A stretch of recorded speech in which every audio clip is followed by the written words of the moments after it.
નમસ્કાર મિત્રો, આજે આપણે સીઈટી ની અંદર ગુજરાતી ગ્રામર એમાં આપણે સ્વર વ્યંજન એટલે ગુજરાતી ભાષાની શરૂઆત જેનાથી થાય છે એવા સ્વર અને વ્યંજન, કોઈ પણ ભાષાની શરૂઆત સ્વર અને એના વ્યંજનથી થાય. તો આપણે આજે આ પ્રકરણની અંદર આપણે આ બંને વસ્તુને સમજવાની છે. સ્વર કોને કહેવાય, વ્યંજન કોને કહેવાય. એવી જ રીતે અંગ્રેજીમાં પણ સ્વર અને વ્યંજનનું મેં તમને સમજાવ્યું હતું. એમાં પણ તમારે ગ્રામરમાં આ જ આવશે, પણ એના એબીસીડી ના અક્ષર અલગ પડશે.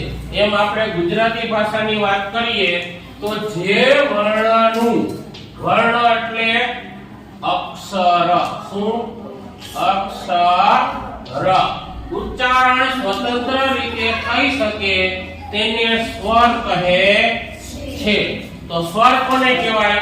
દાખલા તરીકે તમે કોઈ પણ અક્ષર હોય, જીભને ઉપર નીચે તાળવે અડાડ્યા વગર બોલો તો એને સ્વર કહેવાય. ગ તમે છે ને એમ નામ બોલવા જાવ તો હરખો નહીં બોલે. ગ એટલે ઉપર જીભ અડી જ જાય. તમે એમ નામ એકદમ સાદી રીતે જીભ અડાડ્યા વગર ઉપર નીચે તાળવે જીભ અડાડ્યા વગર જે શબ્દને બોલી શકો ઈ બધાને આપણે સ્વર કહેવાય. શું કહેવાય? ચાલો ઘરે જઈને પ્રેક્ટિસ કરજો. એમાં અ આ ઈ ઉ ઋ એ આ ઓ ઈ બધાય શબ્દ છે ઈ સ્વર કહેવાય. શું કહેવાય? સ્વર. આટલા તમારે યાદ રાખવાના. હવે જે વર્ણનું ઉચ્ચારણ સ્વતંત્ર રીતે થઈ શકતું ન હોય, પરંતુ જે શબ્દને સ્વરની જરૂર પડે, જે અક્ષરને સ્વરની જરૂર પડે એને વ્યંજન કહેવાય. શું કહેવાય? તો ક કેમ બનશે? ક પ્લસ એ બરાબર ક. આ ક ની સંધિ છૂટી પડી. એમ તમારે આગળ જતા ગુજરાતીમાં એક ગ્રામરનો મુદ્દો આવશે, સંધિ છૂટી પાડવાનું. એમાં ક અને અ ભેગો થાય તો ક થાય, દ અને અ ભેગો થાય તો દ, લ અને ઓ ભેગો થાય તો લો. જેમ બારાક્ષરીમાં ક ખ ગ ઘ આવે છે ને આખી બારાક્ષરી, એમ બધાય અક્ષર તમારે વ્યંજન બને. શું બને? વ્યંજન. હવે કક્કામાં જોઈએ તો ક ખ ગ ઘ આ જે બધાય છે એ વ્યંજન છે. તો આમ જોઈએ તો 34 છે વ્યંજન છે અને એમાં 4 જોડાક્ષર છે. કેટલા છે? 4 જોડાક્ષર. ક્યાં પહેલેથી જોતા જાવજે. આ ત્ર, આ ત્ર, આવા જે જોડાક્ષરો છે ઈ 4 છે. કેવા છે?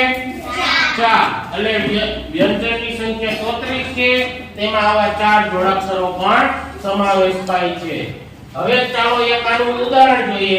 આના લગતા તમારે જૂથમાં 3-4 શબ્દ આપેલા હોય તો તમારે જૂથમાં એક શબ્દ અલગ પાડવાનો હોય, તો એ શબ્દ કયો અલગ પડે છે એના પર તમારે આની અંદર દાખલા પૂછાય કે પ્રશ્ન પૂછાય.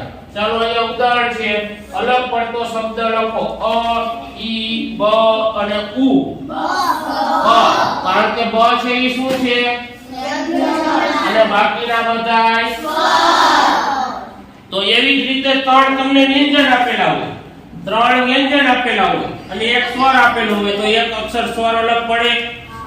પણ તમને તો આમ બધું એમ લાગે કે આ તો બધા એબીસીડી ના જ છે, ઓલા કક્કાના જ છે, તો આમાંથી કયો અક્ષર અલગ પડતો હોય છે? પણ તમે હવે સ્વર અને વ્યંજન શીખી જાઓ તો તમને આ પ્રશ્નના જવાબ આવડી જાય. બાકી તો પેલા તો મગજમાં શું થાય તમને કે આમાં તો બધા અક્ષર છે કક્કાના જ છે, પરંતુ આના જૂથ પાડ્યા છે સ્વર અને વ્યંજનના. ચાલો આ પ્રકરણમાં એટલું તમને ખબર પડી ગઈ? તો ચાલો વધુ વિગત આપણે બીજા વિડિયોમાં જોઈશું.